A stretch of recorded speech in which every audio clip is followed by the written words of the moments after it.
आप सभी भाई बहनों को नमस्कार, सुप्रभात। सार्थक government job point YouTube channel आप सभी लोगों का हार्दिक स्वागत करता है। चलिए खबरों की शुरुआत कर लेते हैं। फटाफट आप सभी लोग सारी अपडेट देते हैं, इसलिए वीडियो को लास्ट तक जरूर देखिएगा और चैनल को सब्सक्राइब अवश्य कर लीजिएगा। लाइक कर देंगे तो ज़्यादा सही है, ठीक है ना। दोनों कॉन्सेप्ट आप लोगों पर ही निर्धारित होता है। बाकी तो ऐसा तो है नहीं कि कोई ज़बरदस्ती आप लोगों से करता है, कोई ऐसा तो है नहीं, ठीक है। चलिए वीडियो की शुरुआत में आप सभी लोगों से विभिन्न मुद्दों पर बातचीत होगी, इसलिए वीडियो को लास्ट तक जरूर देखिएगा। पहले तो विद्यार्थी इस बात को पूरी तरीके से आश्वस्त हो लें कि आप सभी लोगों के लिए कोई भी चीज़ें, कोई भी बातें जब तक शासन स्तर से क्लियर नहीं होती हैं, ठीक है ना, जैसे ही क्लियरेंस मिलता है सर्वप्रथम आपको सार्थक गवर्नमेंट जॉब पॉइंट ही सूचना दे देता है। लेकिन अगर उस मुद्दे पर कहीं कोई डिस्कशन चल रहा है तो उन विद्यार्थियों को भी ध्यान में रखा जाता है जो उससे प्रभावित होने वाले हैं, और ये कार्य आप लोगों के लिए ये चैनल बखूबी करता है। आज मैं बात करूंगा आप लोगों के एलटी ग्रेड और जीआईसी प्रवक्ता के लिए। एलटी ग्रेड का शार्ट नोटिफिकेशन आया, लेकिन आप सभी लोगों ने देखा होगा कि इस बार आयोग में थोड़ी सी परिवर्तन देखने के लिए ये मिला कि आप लोगों को लगभग 13 दिन 15 दिन पहले नोटिफिकेशन देखने के लिए मिला है। लगभग 13 दिन, है ना। 28 तारीख से आवेदन 15 को आया था। इतने लंबे समय में उनको इस बात की स्पष्टता जानकारी थी, आयोग को भी लगता था कि इतने दिनों में नहीं कम से कम है तो एटलीस्ट सारी चीज़ें हमारी क्लियर कन्फर्म हो जाएंगी। पहला क्या, प्रारंभिक और मुख्य परीक्षा। हालांकि आयोग ने जो प्रस्ताव तैयार किया है, जो अभी जो सिलेबस वगैरह पे काम चल रहा है, उन सारी चीज़ों का फाइनल प्रेजेंटेशन आप कह सकते हैं 22 तारीख को होने चल रहा है, ठीक है। 22 तारीख को फाइनल प्रेजेंटेशन होने चल रहा है। प्री और मेंस का सिलेबस, उसका प्रारूप, ऑब्जेक्टिव सब्जेक्टिव, ठीक है, बायोलॉजी, नॉन बीएड, आयु सीमा, इन तमाम चीज़ों का जो फाइनल प्रेजेंटेशन है शासन लेवल पे, वो सारी चीज़ें आप लोगों को देखने के लिए मिलने वाली है, ठीक है ना। अभी पद बढ़ भी रहे हैं। जो मेरे पास पदों का ब्यौरा है, विद्यार्थी कहते भैया बता दीजिए, एक पदों का वीडियो दे दीजिए। सबसे बड़ी समस्या क्या होती है ना कि मतलब आप लोगों के लिए, भाई ऐसा तो है नहीं कि मतलब आप लोगों के लिए समय नहीं निकाल सकता, समय निकाल सकता हूँ, किंतु काफ़ी ऐसी चीज़ें होती हैं उसके लिए बाकायदा सेटअप चाहिए। अब विद्यालय में तो वहाँ पे ट्राइपॉड वगैरह तो होता नहीं है, ठीक है। एकेडमी में अगर गए तो सिर्फ यही होता है कि हम अपने सब्जेक्ट का लेक्चर लें, उनको पढ़ाएं और निकल लें, और वहाँ पे वीडियो बनाने का जो है समय नहीं मिलता है ना। कल इसीलिए आप सभी लोगों ने देखा होगा कि दोपहर में मेरी वीडियो नहीं आई। क्यों? क्योंकि वक्त ही नहीं मिल पाया, ठीक है ना। और जैसे ही आप लोगों का विद्यालय का कार्य समाप्त करता हूँ, आप लोगों के लिए तुरंत निकलना पड़ता है। कुछ ना कुछ चीज़ें भाई, जब हम आप लोगों के लिए सूचनाएं कलेक्ट नहीं करेंगे तो जाहिर सी बात है ना, फिर हम आप लोगों के मुद्दों की बात कहाँ से कर पाएंगे ना। तो चलिए आज उन्हीं मुद्दों पर आप लोगों की दृष्टि डालते हैं। और एक भाई ने मुझसे पूछा था, भैया टीजीटी का एग्ज़ाम जो है क्या 21-22 जुलाई होने चल रहा है। देखो मेरे भाई, सबसे बड़ी चीज़ क्या होती है ना कि जो आप लोगों के नेत्रों के सामने हो, ज़रूरी नहीं कि सब कुछ सच ही होता है ठीक है, बहुत सी ऐसी चीज़ें होती हैं, तो आप लोगों को भी ये ध्यान में रखना चाहिए। आयोग 20-21 जुलाई की परीक्षा की बात कभी किया ही नहीं था, ठीक है ना, ये वास्तविकता है।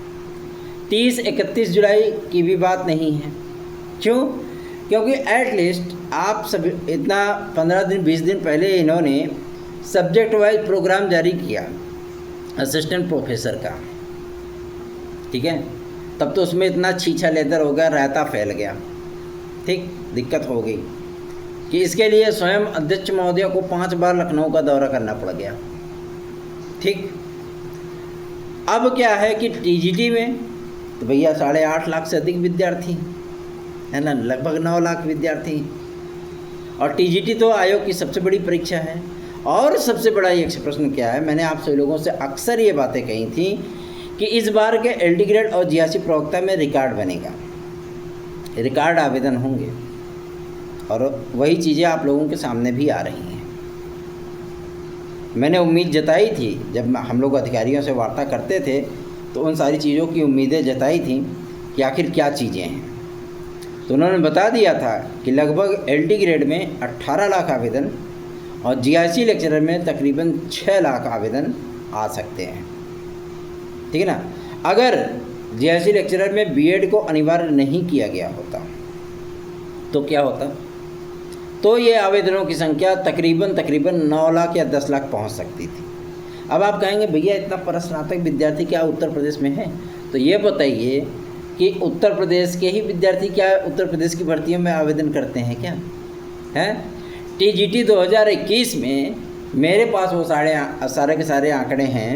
पश्चिम बंगाल, बिहार, झारखंड, उत्तराखंड, मध्य प्रदेश, हरियाणा, इन राज्यों से भी अधिकतर विद्यार्थी सेलेक्ट हुए हैं। टोटल 739 विद्यार्थी सेलेक्ट हुए हैं प्रशिक्षित स्नातक में, बाहरी राज्यों के विद्यार्थी। ठीक है ना। विभिन्न विषयों में 739 विद्यार्थी सेलेक्ट हुए हैं और सबसे ज़्यादा ये आंकड़ा पश्चिम बंगाल का है। अब समझ लीजिए, आप कोलकाता से विद्यार्थी आकर के यहाँ नौकरी ले रहे हैं और आप लोगों को लगता है बस उत्तर प्रदेश के विद्यार्थी आवेदन करते हैं, ऐसा नहीं है। ठीक है ना। तो ये आवेदनों की संख्या तकरीबन 18 लाख जाएगी, उसमें कोई दो राय नहीं। और सेम यही आंकड़ा आप लोगों का खंड शिक्षा अधिकारी का भी देखने के लिए मिलने वाला है। खंड शिक्षा अधिकारी का जो विज्ञापन है वो अगस्त में आएगा, ये क्लियर है, कन्फर्म है। ठीक है ना। उसमें थोड़ी बहुत समस्याएं थीं, उन समस्याओं को भी दूर कर लिया गया है और प्राप्त सूचना के अनुसार अभी तक आयोग में 125 पोस्ट के अध्याचन पहुंच चुके हैं और ये अध्याचन की जो प्रक्रिया है वो 31 जुलाई तक की है। उम्मीद की जा रही है कि इन आवेदनों की संख्या 200 प्लस जाएगी। ठीक है, मतलब 250 के अंदर रहने वाली है। तो 31 तारीख तक ये अध्याचन भी आ जाएंगे, सॉरी आपके इसके खंड शिक्षा अधिकारी के। ठीक है ना। उसके बाद अब क्रम शुरू होता है आप लोगों के GRC लेक्चरर का। तो देखिए GRC लेक्चरर में क्या परिवर्तन होना था, क्योंकि यहाँ पे साक्षात्कार था, तो साक्षात्कार थोड़ा सा लोगों को सही लगता है अधिकारियों को, तो उन सारी चीज़ों पर सहमति नहीं बनी, साक्षात्कार नहीं होगा। ठीक है ना। असिस्टेंट प्रोफेसर GDC के विज्ञापन में आप लोगों को साक्षात्कार देखने के लिए मिलेगा, किंतु GRC लेक्चरर या PGT लेवल पे आपको साक्षात्कार देखने के लिए नहीं मिलेगा। वहाँ पे होगी प्रारंभिक और मुख्य परीक्षा, 2 स्तरीय की परीक्षा। लेकिन TGT के लेवल पे और LD के लेवल पे जो सिलेबस तैयार किया जा रहा है, उस सिलेबस में क्या क्या एक्सपर्ट जब बैठेंगे, जो पेपर वगैरह सेट करेंगे, उस पर अपनी अपनी राय देंगे। 3 विश्वविद्यालय आप सभी लोगों के प्रश्न पत्र पाठ्यक्रमों में शामिल होंगे। 3 विश्वविद्यालय, उसमें पहला है इलाहाबाद यूनिवर्सिटी, दूसरा है लखनऊ यूनिवर्सिटी और तीसरा है पूर्वांचल यूनिवर्सिटी। ये 3 विश्वविद्यालय आप सभी लोगों के सम्मिलित हैं। पूर्वांचल के साथ ही संबद्ध कर दिया गया, मतलब संबद्ध सिलेबस ले लिया गया है, आप इसको अन्यथा मत लीजिएगा। संबद्ध सिलेबस आपके राज्य विश्वविद्यालय का भी ले लिया गया है। ठीक है ना। तो ये 3 विश्वविद्यालयों के सिलेबस को एवरेज करके, उसका निचोड़ निकाल करके कि कौन कौन सी पुस्तकें कहाँ कहाँ चलती हैं, किस किस लेवल पे, आपके प्रस्नातक लेवल पे और स्नातक लेवल पे, उन्हीं सब चीज़ों का सारांश निकाल करके भैया आप लोगों के लिए LD ग्रेड और GRC प्रवक्ता का सिलेबस तैयार किया जा रहा है। ठीक है। अब LD ग्रेड GRC प्रवक्ता का सिलेबस तो बन गया, तो प्री मेंस वाली सिस्टम आ गई। तो प्री मेंस में भी जो हमको जानकारी प्राप्त हुई है कि यदि शासन स्तर से इसकी मंजूरी हो जाती है प्री मेंस को लेकर के, आपके ऑब्जेक्टिव सब्जेक्टिव को लेकर के, तो अगर ऑब्जेक्टिव होता है तब तो कोई टंटा ही नहीं है, 120 क्वेश्चन होंगे। या अधिकतम 200 क्वेश्चन होंगे, तो उसमें टीचिंग एप्टीट्यूड और सब्जेक्ट का क्वेश्चन, ये 2 चीज़ें आप लोगों को देखने के लिए मिलेंगी, ठीक है ना। प्रारंभिक परीक्षा में क्या होगा, जीएस और आपका सब्जेक्ट, ये 2 चीज़ें आप लोगों को प्रारंभिक परीक्षा में देखने के लिए मिलने वाली। उसमें 2 चीज़ें कॉमन हैं। पहला क्या कि जो मेंस का सिलेबस होगा वो सिलेबस आप सभी लोगों को पूर्ववत, जो अभी आप लोग पुस्तकें पढ़ रहे हैं वो पूर्ववत रहने वाला है, ठीक है ना।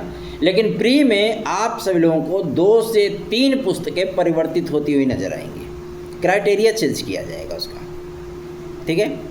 तो इस पर बाकायदा प्रेजेंटेशन होना है। कल हमारी जो है एक वरिष्ठ अधिकारी से इस मुद्दे पर बातचीत हुई थी, तो उन्होंने कहा था कि एलटी ग्रेड को लेकर के समस्या नहीं है, समस्या है टीजीटी को लेकर के, कि अगर एलटी ग्रेड को हम 2 चरणीय व्यवस्था में ले जाते हैं तो जाहिर सी बात है कि हमको टीजीटी भी बदलनी पड़ेगी, और टीजीटी अगर बदलती है तो उससे बहुत से विद्यार्थी प्रभावित होंगे, खास तौर पर तटस्थ शिक्षक, है ना। और एक तर्क मुख्य परीक्षा के मूल्यांकन को लेकर के जो अधिकारियों ने शासन स्तर तक अपनी रिपोर्ट दी है, उसमें यह भी है कि ज़्यादा विस्तृत प्रश्नों का आंसर ना लिखवाया जाए ताकि एक रूपता आ सके मूल्यांकन के लिए, ठीक है ना। एक रूपता क्या कि मतलब ज़्यादा से ज़्यादा 1 लाइन का आंसर लिखवाया जाए, 1 लाइन का, उसमें स्पष्टता तो हो नहीं पाएगी। फिर लिखित परीक्षा का मतलब क्या है, 1 लाइन में आप क्या आंसर लिख पाएंगे, ठीक है ना। तो ऐसी चीज़ों को ध्यान में रखते हुए माध्यमिक शिक्षा मंत्रालय ने भी इन सभी मुद्दों पर बाकायदा बारीकी से ध्यान देना स्टार्ट किया है, और इसी क्रम में लगातार शिक्षा सेवा चयन आयोग के अधिकारी, मतलब अध्यक्ष महोदया, सचिव, परीक्षा नियंत्रक लगातार लखनऊ आ जा रहे हैं, अभी लखनऊ में हैं, ठीक है। और उत्तर प्रदेश लोक सेवा आयोग के अधिकारी भी लखनऊ आ जा रहे हैं, ठीक है ना। इन तमाम चीज़ों पर सब कुछ फाइनल डिस्कशन होने के बाद विद्यार्थियों को जो सार तत्व, जो निचोड़ मिलेगा ना, वास्तविकता में उसमें जो टाइम पीरियड है उसमें भी थोड़ी सी समस्या है। टाइम पीरियड क्या है, 18 माह तय किया गया है, ठीक है। 2 चरणीय व्यवस्था में एलटी ग्रेड और जीआईसी प्रवक्ता को फाइनल करने के लिए 18 माह का समय तय किया गया है, ठीक है। मान के चलिए 1.5 साल, ठीक है ना। तो ऐसे में क्या है कि 1 अप्रैल सन 2026 तक क्या विद्यार्थी विद्यालयों में पहुंच पाएंगे? क्यों? क्योंकि जो नए विद्यालय मान्यता दिए गए ना, उन विद्यालयों में क्या हुआ कि भैया अध्यापक ही नहीं, तो उसमें नामांकन की प्रक्रिया ही नहीं हुई। कुछ विद्यालयों में जो नामांकन की प्रक्रिया हुई उनको दूसरे विद्यालयों के साथ उन विद्यार्थियों को जोड़ दिया गया, ठीक है। इन्हीं समस्याओं से निकलने के लिए जो 1734 पद आप लोगों के सृजित किए गए थे वो भी इसी विज्ञापन में आ रहा है, पदों की संख्या बढ़ेगी, ठीक है। पुरानी भर्तियों के जो पद थे उन भर्तियों का पद भी आप लोगों को इसी विज्ञापन में देखने के लिए मिलने वाला है। तो मतलब जो पदों की संख्या आप लोगों की 7466 है, ये पदों की संख्या आप लोगों की 9021 तक जा सकती है, ठीक है, मतलब एलटी ग्रेड की। और जीआईसी लेक्चरर में तो भैया फिलहाल 2200 पदों का विज्ञापन अधियाचन है। अब आयोग के ऊपर है कि वो कितने पदों पर ये विज्ञापन देना चाहता है, लेकिन मिनिमम जो हमें सूचना प्राप्त हुई है कि मिनिमम आप सभी लोगों को ये विज्ञापन 2000 पदों पर या 1600 पदों पर, 1600 से लेकर के 2000 पदों के बीच में ये विज्ञापन देखने के लिए मिलने वाला है। बहुत से विद्यार्थी बेचारे ओवर एज हैं, लगातार वो हमको फ़ोन करते हैं, मैसेज करते हैं कि भाई थोड़ा इस पर ध्यान दीजिए, देखिए, कोशिश करिए। तो इसके लिए हम सभी लोगों ने प्रयास शुरू कर दिए हैं ताकि आप लोगों का 1 टाइम रजिस्ट्रेशन हो जाए, ठीक है ना। क्यों? क्योंकि समय अगर निकलेगा, जाहिर सी बात है 17-18 लाख विद्यार्थी एक साथ वेबसाइट पे हिट करेंगे तो वेबसाइट जो है मतलब स्लो डाउन भी हो सकती है, विद्यार्थियों को समस्याएं हो सकती हैं। हालांकि आवेदन के लिए पर्याप्त समय दिया गया है, किंतु उन विद्यार्थियों के भी जो मानसिक जो तनाव है ना कि हम आवेदन नहीं कर पाएंगे तो बेचारे पढ़ भी नहीं रहे, वो सारी चीज़ें उनकी दूर हो पाएंगी। इस क्रम में आज हमारी टीम, कल हमारी आदरणीय सांसद महोदय से वार्ता हुई थी, मैं स्वयं उनके आवास पर गया था और उनसे इस बात की रिक्वेस्ट की है कि आप इस मुद्दे पर आदरणीय मुख्यमंत्री महोदय से तत्काल वार्ता करें और मिल करके वार्ता करें। उन्होंने सहमति दी है और उन्होंने परसों की तारीख बताई है कि हम लखनऊ जाएंगे और आदरणीय मुख्यमंत्री महोदय से मुलाकात करेंगे। सांसद महोदय आयु सीमा की छूट को लेकर के, ठीक है ना, क्योंकि अभी हाल फिलहाल में आप लोगों ने देखा होगा कि आरपीएससी राजस्थान लोक सेवा आयोग से ग्रेड 1, ग्रेड 2, ग्रेड 3 इन पदों के शिक्षक भर्तियों का विज्ञापन जारी हुआ है, ठीक है ना। अब विज्ञापन तो आ गया, किसी में अच्छे खासे पद हैं, हर विज्ञापन में अच्छे खासे पद हैं। उसमें एक बात कॉमन देखने के लिए मेरी, कॉमन क्या कि ईडब्ल्यूएस के विद्यार्थियों को 5 वर्ष की छूट दी गई है ना ईडब्ल्यूएस के विद्यार्थियों को। तो सेम वही पैटर्न, क्योंकि वहाँ पे भी तो बीजेपी का ही गवर्नमेंट है, वही पैटर्न आपका अब उत्तर प्रदेश लोक सेवा आयोग भी लागू करने चल रहा है। ईडब्ल्यूएस के विद्यार्थियों को न केवल एलटी ग्रेड, जीआईसी प्रवक्ता, खंड शिक्षा अधिकारी, आरओ, एआरओ, पीसीएस, इन सारे विज्ञापनों में, बल्कि पीसीएस में भी आप लोगों को ये आयु सीमा की छूट देखने के लिए मिलने वाली है।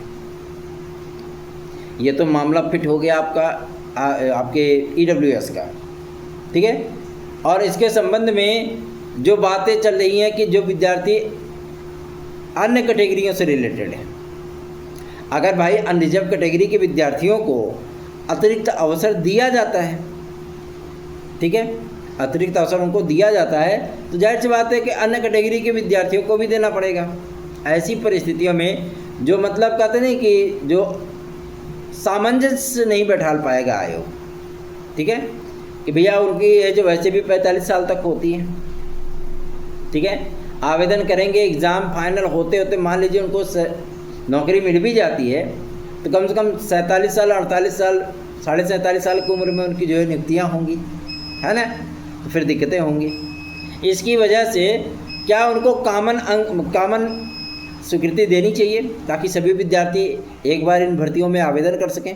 ऐसी परिस्थितियों के लिए जो पेचीदगियां हैं, उन पेचीदगियों के विषय में भी शासन स्तर पर चर्चा हो रही है, क्योंकि उत्तर प्रदेश लोक सेवा आयोग हर मैटर को क्लियर करके भर्ती में आगे बढ़ना चाहता है, ठीक है ना। तो ईडब्ल्यूएस का मामला तो समझ में आता है, किंतु अन्य जो विद्यार्थी हैं, जो हमारे अनरिजर्व कैटेगरी के विद्यार्थी आते हैं, जो ईडब्ल्यूएस के क्राइटेरिया में नहीं आते हैं, जो हमारे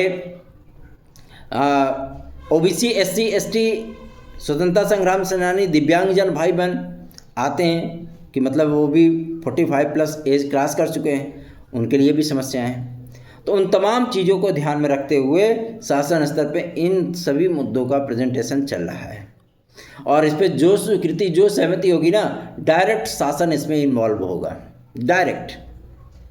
तो आप सभी लोगों को सारी अपडेट दी जाएगी। अभी जो चीज़ें मीडिया में चल रही हैं, सोशल मीडिया पे चल रही है, फलाना चल रही है, डिमका चल रही है, चलने दो उसको, ठीक है।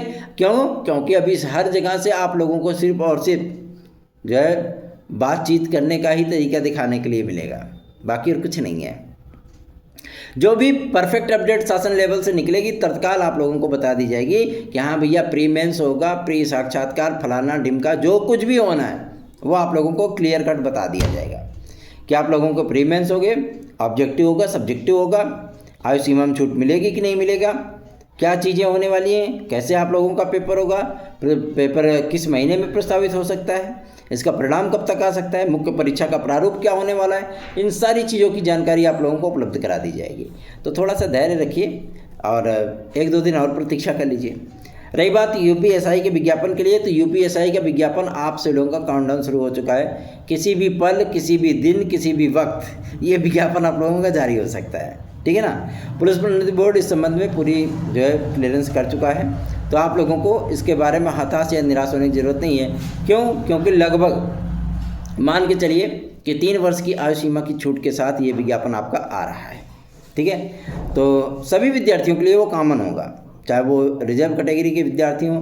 अब यहाँ पे एक पेच ये भी फंसेगा कि अगर सभी विद्यार्थियों को 3 वर्ष की आयु सीमा की छूट दी जाती है, ठीक है ना, जैसा कि सभी विद्यार्थियों के लिए मान भी लिया था गवर्नमेंट ने कि हम प्रत्येक विद्यार्थी को 3 वर्ष की आयु सीमा की छूट देंगे, किंतु वहाँ पे ईडब्ल्यूएस के विद्यार्थियों के लिए 5 वर्ष का क्राइटेरिया सेट किया जाएगा, ठीक है ना। तो इसमें कहीं से भी विवाद की स्थितियां ना उत्पन्न हो, इसके संबंध में सारे विचार विमर्श किए जा रहे हैं ताकि विज्ञापन आप सब लोगों का जारी होने के बाद कोर्ट आदि में मैटर ना जाए। ठीक है ना। तो आप लोगों को चिंतित, परेशान, हताश होने की ज़रूरत नहीं है। जो विद्यार्थी TET C TET super TET, TGT, PGT, LT, GIC, UPSI, RPSC, BPSC आदि की तैयारी करते हैं, वो विद्यार्थी चाहें तो हमसे हमारे नोट्स आज प्राप्त कर सकते हैं। 9721411385 इस व्हाट्सएप नंबर पे आप हमारे नोट्स को प्राप्त करने के लिए मैसेज करिए। बहुत से विद्यार्थी हमसे ये भी कहते हैं भैया जीडीसी का जो है मतलब असिस्टेंट प्रोफेसर का भी विज्ञापन आने वाला है, 10 अगस्त से उसके आवेदन हो रहे हैं जैसा कि आप बताए हैं। और जाहिर सी बात है कि जीडीसी का 910 पदों पर विज्ञापन, तो उसमें क्या उन विषयों के भी आप नोट्स प्रोवाइड कराते हैं। तो हम आप सभी लोगों को प्रत्येक प्रतियोगी परीक्षा की तैयारी करने के लिए नोट्स उपलब्ध कराते हैं। आप उन नोट्स को प्राप्त कर सकते हैं और अपनी बेहतरीन तैयारियाँ मुकम्मल बना सकते हैं। बाकी आपकी इच्छा, आपकी मर्जी है भाई। बहुत से विद्यार्थी हमारे नोट्स ले भी रहे हैं। अभी कल की भी तारीख में रिकॉर्ड तोड़ 141 विद्यार्थियों ने अपने नोट्स को बुक किया।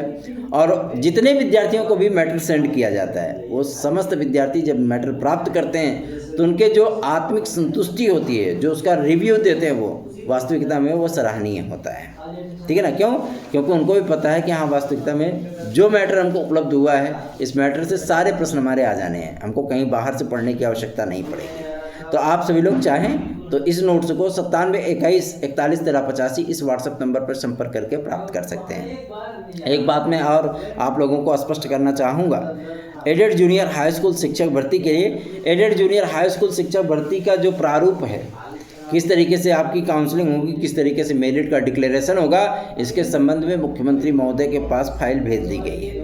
ठीक है ना। जैसे ही कार्मिक नियुक्ति विभाग की मतलब शासन की मंजूरी मिलती है, तत्काल आप लोगों के लिए आवेदन की प्रक्रिया स्टार्ट कर दी जाएगी, मतलब मेरिट बनाने की प्रक्रिया। ठीक है ना। तो आप लोग इसके संबंध में भी बिल्कुल भी चिंता ना करिए। एडेड जूनियर हाई स्कूल शिक्षक भर्ती का सारा मैटर आप लोगों का क्लियर होने चल रहा है। ठीक है। परेशान हताश होने की ज़रूरत नहीं है।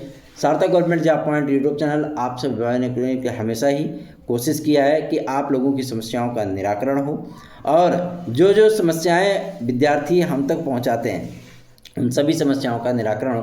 कभी कभी होता है कुछ कुछ चीज़ों में हम लोगों को सफलता मिल जाती है, कभी कुछ कुछ चीज़ों में हम लोगों को निराशा हाथ लगती है। ठीक है ना। तो एक भाई ने बहुत अच्छा कमेंट किया था कि भैया हर किसी को आप जो है मतलब संतुष्ट नहीं कर सकते, सेटिस्फाई नहीं कर सकते। ये वास्तविकता है, ये सृष्टि का नियम है ना। कि अगर कोई चीज़ें हैं तो वहाँ पे 5 विद्यार्थी संतुष्ट हैं, 5 लोग संतुष्ट हैं, तो 3 लोग असंतुष्ट हैं और 2 लोगों का कोई विचार ही नहीं कि संतुष्ट है क्या संतुष्ट है। ठीक है ना। तो ये चीज़ें होती हैं। तो हर किसी को तो जाहिर सी बात है संतुष्ट नहीं किया जा सकता है। ये ज़िंदगी है, असंतोष चारों तरफ वो फैलता ही रहता है। ठीक है ना। तो चिंतित ना हो, निराश, परेशान, हताश ना हो।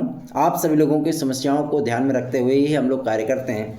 और हम लोगों की भी कोशिश होती है कि जैसे EWS के विद्यार्थियों को 5 वर्ष की आयु सीमा की छूट प्राप्त हुई है, वैसे ही समस्त विद्यार्थी जो हमारे अनरिजर्व कैटेगरी से आते हैं, जो रिजर्व कैटेगरी से आते हैं, उन समस्त विद्यार्थियों को भी उत्तर प्रदेश लोक सेवा आयोग अपने आगामी आने वाले खंड शिक्षा अधिकारी GDC, LT, GRC इन सभी विज्ञापनों में आप लोगों को आवेदन करने का एक अवसर अवश्य प्रदान करें।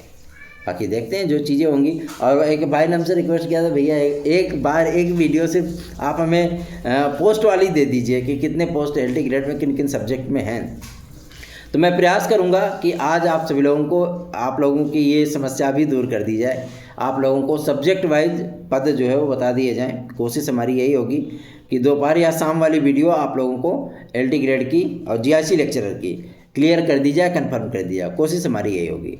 9721411385 इस व्हाट्सएप नंबर को आप लोग अपने मोबाइल में सेव कर लीजिए। और ये मोबाइल नंबर आप सभी लोगों के लिए वो ब्रह्मास्त्र है कि आप अपने प्रतियोगी जीवन की समस्याओं को भी हमसे डिस्कस कर सकते हैं। साथ ही साथ आप उस मैटर को प्राप्त कर सकते हैं जिस मैटर को पढ़ने के बाद आप में कॉन्फिडेंस आएगा, ओवर कॉन्फिडेंस नहीं, कॉन्फिडेंस आएगा, और आप उस मैटर के माध्यम से पढ़ करके आप अपनी एक सीट सुनिश्चित कर सकते हो। गारंटीड, नो डाउट, नो बकबक, नो झिकझिक, सब कुछ फटाफट टनाटन।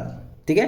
परेशान हताश ना होइए। सार्थक government job point YouTube channel आप सभी भाई बहनों की सेवा में सदैव तत्पर है। धन्यवाद। आप सभी का दिन शुभ हो।